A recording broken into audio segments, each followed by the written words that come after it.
Presented by Unique Films. Unique Films. अरे दादा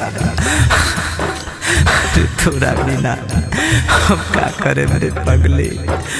अरे हम मर जाए नाजियम जान डीजे अरमान सिद्दीकी हम नाजियम कावी जी के मेरवा Recording Studio. Merwa.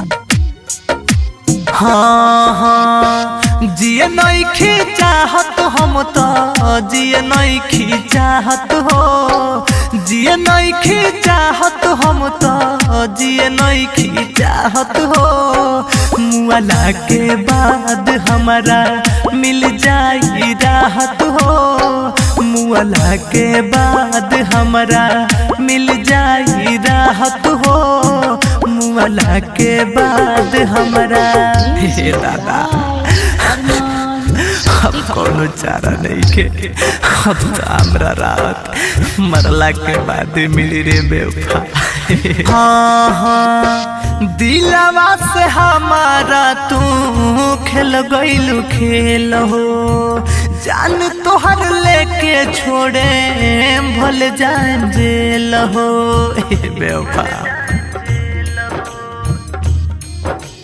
हाँ हाँ दिलवा से हमारा तू खेल गइलू खेल हो जान तोहर लेके छोड़े भूल जाए जेल हो प्यार कोइला के बानी सजा हम पावत हो प्यार कोइला के बानी सजा हम पावत हो मुआला के बाद हमारा मिल जाई राहत हो मुआला के बाद हमारा Presented by Unique Films.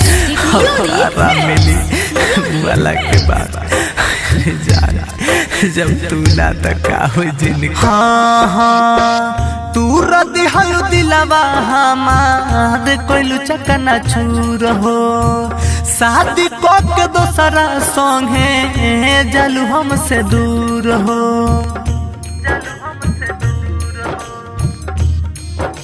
हाँ हाँ तू रदी हलू दिलवा हमार कोइलू चकना चूर हो शादी को के दोसरा संगे जलू हमसे दूर हो अब काहे पर कसरा जो नइखे तुहरा भावत हो अब काहे नसीब दर्दी नइखे तुहरा भावत हो मुआला के बाद हमारा मिल जाई राहत हो मुआला के बाद हमारा